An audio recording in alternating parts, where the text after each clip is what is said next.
Hello मेरे प्यारे बच्चों। तो आज हम इस वीडियो में आप लोगों को आंसर की बताने वाले हैं। जी हां, आज कक्षा 8वीं का परीक्षा था सारे विषयों का। और आज की इस वीडियो में हम आप लोग को साइंस का, जी हां, विज्ञान के उत्तर को बताने वाले हैं। जी हां, आंसर की बताने वाले। आप लोग फटाफट इसके आंसर को मिला लो और देखो कि इस 50 सवाल में से आप लोग मेरे प्यारे बच्चों कितना उत्तर सही किए हो। तो चलिए देखते हैं यहां पर कौन कौन से सवाल पूछे गए थे। और सवाल तो मेरे प्यारे बच्चों बहुत बहुत बहुत ही आसान पूछा गया था। जी हां, यहां पर जो सबसे पहला सवाल पूछा गया था कि बल का प्रयोग किस में परिवर्तन लाने में किया जाता है। तो आप लोग को पता है कि बल का प्रयोग जो है किस चीज में परिवर्तन लाने में, तो ये आपका वस्तु की गति में परिवर्तन लाने के लिए किया जाता है। तो ऑप्शन नंबर ए इसका राइट आंसर हो जाता। जितने बच्चे ऑप्शन ए के होंगे उसका बिल्कुल सही उत्तर होगा। आगे बढ़ते हैं। दूसरा नंबर सवाल पूछा गया था कि दो सतहों के बीच संपर्क के कारण कौन सा बल उत्पन्न होता है। तो संपर्क जब होता है बच्चों तो वो कौन सा बल उत्पन्न होगा? घर्षण बल, है ना। Option number C. तो 52 का जो भी उत्तर क्या होगा, सी नंबर, उसका बिल्कुल बिल्कुल मेरे प्यारे बच्चों सही उत्तर होगा।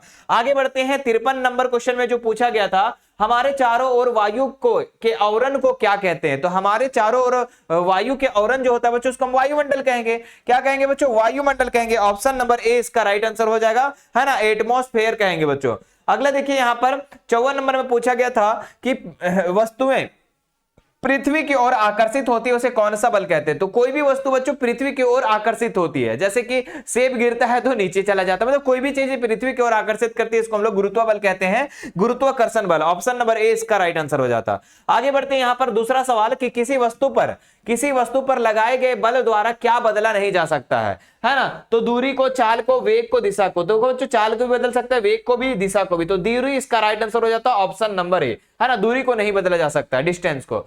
ज्ञान इंद्रिया में एक सबसे महत्वपूर्ण ज्ञान इंद्रिया कौन सी है। तो देखो बच्चों, ज्ञान इंद्रिया हमारे 5 है, इसमें सबसे ज्यादा महत्वपूर्ण है जो आंख है, आई मेरे प्यारे बच्चों ये सबसे ज्यादा महत्वपूर्ण है। ऑप्शन नंबर ए इसका राइट आंसर हो जाएगा। आगे देखते हैं। नेत्र की बाहरी आवरण कैसा होता है बच्चों। तो सफेद होता है ना, या फिर कठोर होता है, या दोनों इनमें से कोई नहीं। तो दोनों होता है ना। नेत्र के बाहरी आवरण कैसे होते हैं? सफेद भी और कठोर भी होता है। चलिए आगे देखते हैं। नेक्स्ट सवाल हमारा अगला पूछा गया था 58 नंबर कि रेटिना किससे बना होता है बच्चों। तो रेटिना जो होता है ये अनेक तंत्रिका कोशिकाओं से, यानी ऑप्शन नंबर ए इसका राइट आंसर हो जाता है ना। अगला सवाल देखो, पूछा गया था कि जो पिंड दूसरी वस्तुओं के प्रकाश से चमकते हैं उन्हें क्या कहते हैं। तो जो पिंड जिसका पास अपना प्रकाश नहीं होता है, किसी दूसरे के प्रकाश से चमकते हैं उसको हम लोग अपर्दीप्त वस्तुएं कहते हैं, अपर्दीप्त पिंड कहते हैं, है ना। उसके पास अपना प्रकाश नहीं होता है, जैसे चंद्रमा के बारे में बताए थे। आगे देखिए नेक्स्ट सवाल, सामान्य नेत्र के लिए निकट बिंदु हमने बता रखा था बच्चों, निकट बिंदु और अधिक बिंदु। आपको निकट पूछा था तो 25 सेंटीमीटर इसका राइट आंसर हो जाता है, ऑप्शन नंबर सी। चलिए आगे सवाल पूछा गया था आपका कि जब श्वेत प्रकाश प्रिज्म से होकर गुजरता है बच्चों तो ये 7 कलर में विभक्त हो जाता है, लेकिन प्रिज्म के आधार की ओर प्राप्त रंग कौन होता है। तो ये आपका होता है ना, वायलेट होता है बच्चों, यानी बैंगनी कलर। ऑप्शन नंबर सी इसका राइट आंसर हो जाएगा, है ना। आगे देखते हैं। नेक्स्ट सवाल पूछा गया था, उत्तल लेंस के फोकस और प्रकाशीय केंद्र के बीच रखी वस्तु का प्रतिबिंब कैसा होता है। तो उत्तल लेंस जो होता है बच्चों उसमें आभासी, सीधा और बड़ा होता है। Option number A. जिन बच्चों ने किया होगा बिल्कुल सही उत्तर होगा। उस राशि का नाम बताए जिसका मात्रक न्यूटन है। चिल्ला चिल्ला के बता रहे थे बच्चा कि बल का मात्रक क्या होता है, न्यूटन होता है। अगला सवाल पूछा गया था आपका कि मेरे प्यारे बच्चों, है ना, क्या पूछा गया? पीतल क्या है? ये एक मिश्र धातु है ना। ये तांबा है ना बच्चों, तांबा और जिंक के मिश्र धातु से मिलकर बना होता है। तो ये क्या हो जाता है? मिश्र धातु।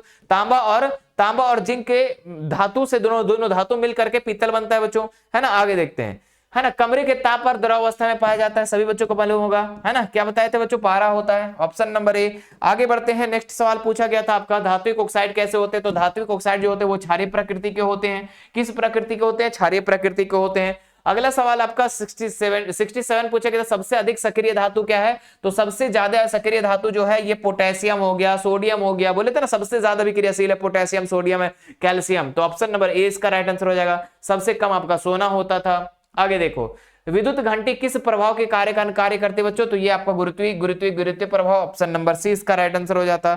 आगे देखते हैं। नेक्स्ट यहाँ पर पूछा गया था कि विद्युत बल्ब में कौन सी गैस भरी होती है बच्चों।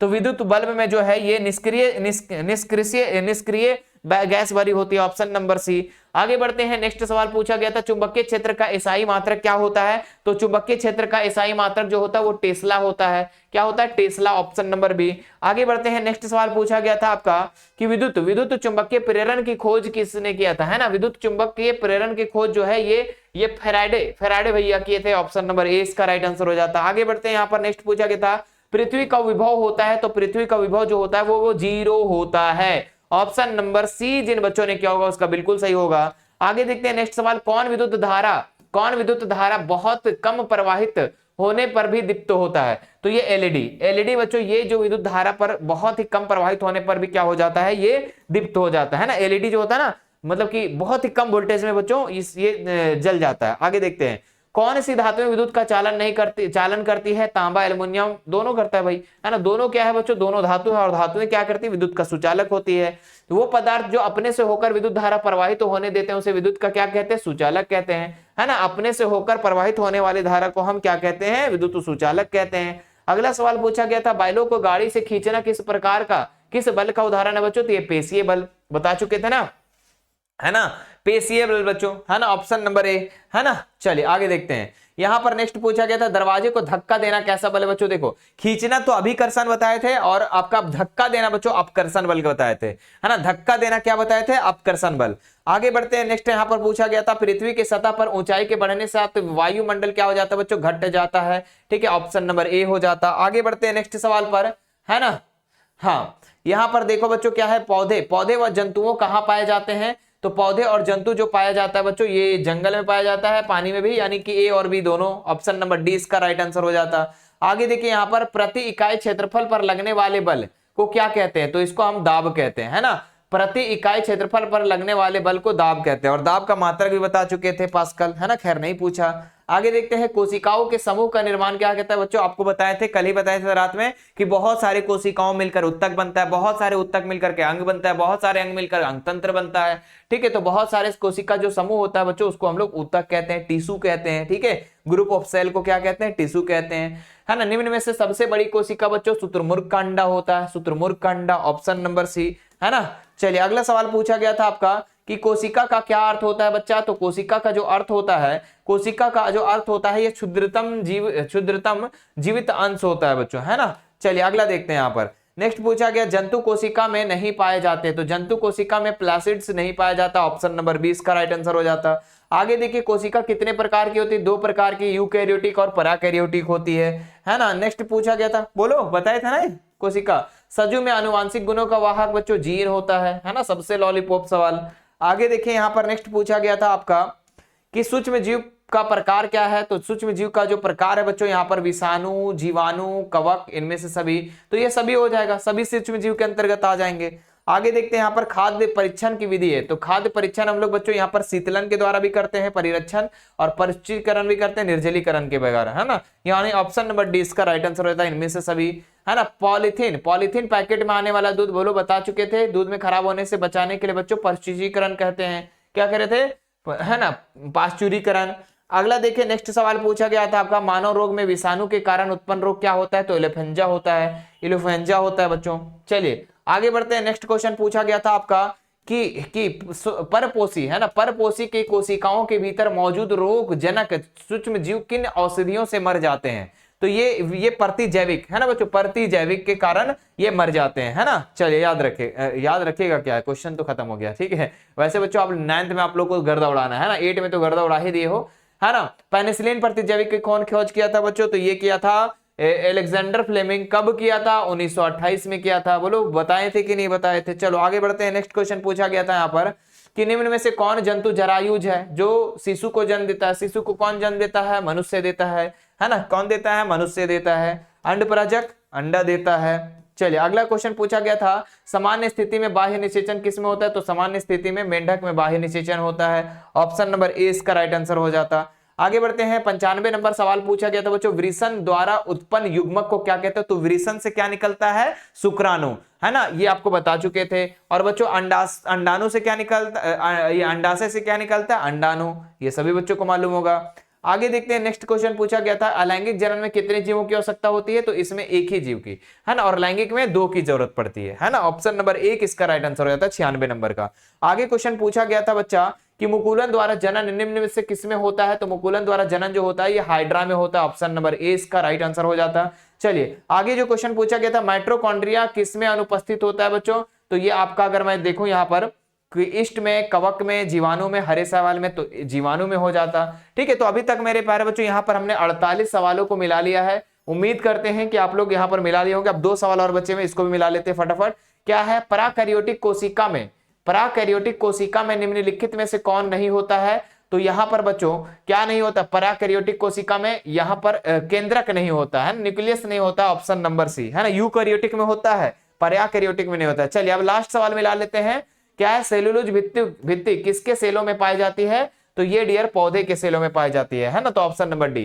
तो ये था बच्चों आप लोग का 50 सवाल। आप लोग हमें कमेंट करके बताओ कितने उत्तर किए हैं। अच्छा, एक खास खबर बच्चों, एक खास खबर आप लोग के लिए, क्लास 8 के बच्चों के लिए कि हाँ, अरे भाई अगर आपसे कह दूंगा कि तुम क्लास 8 में हो तो आप गुस्सा कर जाओगे। अब मेरे प्यारे बच्चों आप क्लास 8 में नहीं, अब क्लास 9th में आ चुके हो। बोले सर रिजल्ट आएगा तब ना, भाई रिजल्ट में पास कर जाओगे, टेंशन मत लो तुम, ठीक है, जितना प्रश्न को किए होगे पास कर जाओगे, है ना, स्कूल से भी कुछ नंबर मिल जाते हैं, है ना। आप लोगों को पासिंग मार्क्स वाला एक वीडियो बना देंगे बच्चों, है ना। अब देखो ये 9th वाले बच्चे जो है आप लोगों के लिए बच्चों, आपके लिए, है ना, देखो 8 में जो हो गया सो हो गया, है ना। अब बच्चों 9th में हमें गर्दा उड़ाना है। क्या करना है, 9th में हमें बच्चों गर्दा उड़ाना है। और 9th में डियर हम लोग क्या करेंगे, इसी के लिए, है ना, मिशन टू मेरे प्यारे बच्चों प्रयास बैच लेकर आया है। क्या लाया है, प्रयास बैच। और ये प्रयास बैच मेरे प्यारे बच्चों आप सभी बच्चों के लिए है जो अपनी परीक्षा 2026-27 में देने वाले हैं। यानी कि इस साल मेरे प्यारे बच्चों आप जो भी जंग करेंगे वो मिशन 2 के संग करेंगे। ये बच्चों प्रयास बैच जो है आपके लिए है और ये क्लासेस इसमें स्टार्ट होने वाला है। इसमें क्या क्या चीजें मिलेगी मैं आपको दिखा देता हूं बच्चों, क्या क्या चीजें इसमें मिलेगी मैं आपको दिखा देता हूं। यहां पर, है ना, यहां पर आते हैं। हाँ, कहां चला गया, ये देखो बच्चों, हाँ यहां पर मेरे प्यारे बच्चों, यहां पर अगर मैं देखूं, हाँ ये देखो बच्चों प्रयास बैच, है ना। और ये हिंदी माध्यम वाले बच्चों के लिए भी है और अंग्रेजी माध्यम वाले बच्चों के लिए भी है ना। और बच्चों यहां पर अगर आप अपनी तैयारी को बढ़िया करना चाहते हैं, है ना, स्टार्टिंग से पढ़ना चाहते हैं बच्चों, तो आपको डेली लाइव क्लासेस मिलेगा, रिकॉर्डेड क्लासेस मिलेगा। साथ ही साथ जो दर बदर इधर भटकते रहते हो नोट्स के लिए बच्चों, ये पूरा नोट्स यहां पर मिल जाएगा, है ना, पीडीएफ नोट्स मिल जाएगा, टेस्ट सीरीज मिल जाएगा, पैनल पीडीएफ मिल जाएगा। और ये सारे विषयों की बच्चों यहां पर तैयारी कराई जाएगी, है ना। कौन कौन विषय, Hindi, English, math, science, SST, यहां पर 5 विषयों की बच्चों आपको फुल तैयारी कराया जाएगा, पूरा साल भर कराया जाएगा, ठीक है। और बच्चों यहां पर लाइव क्लासेस, है ना, हम आपसे बच्चों लाइव में बात करेंगे, लाइव क्लास लेंगे, है ना। देखो बच्चों मैं इसलिए बता रहा हूं, बहुत सारे बच्चों को पता है, जो 10th में 9th में उसको पता है कि लाइव क्लासेस कैसे होती है, लेकिन बच्चों आप लोग 10th 9th में जाओगे तो आपको लाइव क्लास में जुड़ करके बच्चों बहुत मजा आएगा। हम जितने भी बच्चे हमारे झारखंड में, पूरे झारखंड के बच्चे आपके साथ कनेक्ट होंगे, है ना, और हर बच्चे से हम लोग बातचीत करेंगे, है ना। चूंकि बच्चों यहां पर लाइव क्लासेस में हम लोग पूरा का पूरा तैयारी करेंगे, है ना। और इस बार आप लोग को पता है कि ऑब्जेक्टिव नहीं बच्चों 9th में, इस बार सब्जेक्टिव भी होने वाला है, तो तैयारी एकदम उसी तरीके से करना है कि ऑब्जेक्टिव सब्जेक्टिव सारा चीजें क्लियर, है ना बच्चों। ये प्रयास बैच में आप लोग को लेना कैसे है, एडमिशन कैसे लेना है बच्चों, ध्यान दीजिएगा। देखिए ये इसका जो प्राइस, ओरिजिनल प्राइस 1499 रुपया है, लेकिन ऑफर में दिया जा रहा है बच्चों 499 रुपया। 499 रुपया में आप लोगों का क्लासेस दिया जा रहा है और पूरे साल भर की क्लासेस होगी बच्चों, पूरे साल भर की क्लासेस, हाँ, है ना बच्चों। ध्यान रखिएगा, एक मजदूर का फी समझ लो 1 दिन का होता है बच्चों, उतना फी में हम बच्चों को पूरा साल भर पढ़ाएंगे, है ना। क्योंकि यहाँ पर नंबर ऑफ स्टूडेंट बढ़ जाते हैं बच्चों, तो उससे हमारा थोड़ा बहुत जो है हमारा पेट वगैरह चल जाता है, ठीक है, इस बात को ध्यान रखिएगा। और हमारे एक्स्ट्रा खर्चे नहीं है बच्चों, कोई इवेंट वगैरह नहीं, कोई चीजें नहीं, हम सिर्फ बच्चों को क्या चाहते हैं कि बच्चों को अच्छा से शिक्षा दे, है ना, गरीब से गरीब बच्चे भी हमारे साथ जुड़कर पढ़े और झारखंड का नाम रोशन करे, और झारखंड का नाम रोशन करने के बाद हमारे भारत का नाम भी रोशन करे। जी हाँ बच्चों, अभी आप लोग एडमिशन ले सकते हैं। एडमिशन लेने के लिए आपको हेल्पलाइन नंबर पे भी कॉल कर सकते हैं, है ना। अच्छा, ये क्लासेस कहां चलेगा, तो झारखंड का अपना ऐप है मेरे प्यारे बच्चों, मिशन 2 वाले सर, ये एप्लीकेशन को आप लोग को डाउनलोड कर लेना है। कहां मिलेगा, प्ले स्टोर पर मिलेगा, डाउनलोड कर लेना बच्चों। डाउनलोड करने के बाद आपको नंबर डाल देना है, ओटीपी डाल देना है, आपको ऐसा इंटरफेस आएगा। और झारखंड के हर बच्चों के फोन में ये तो होनी ही चाहिए बच्चों, क्योंकि यहां पर आप लोग को जैक बोर्ड से रिलेटेड क्लास 8 से लेकर क्लास 12 तक पूरा का पूरा कंटेंट मिलता है, बहुत सारे फ्री मटेरियल मिलते हैं, बहुत सारे बच्चों model paper, previous year question, सब चीज यहां पर इस ऐप के अंदर है।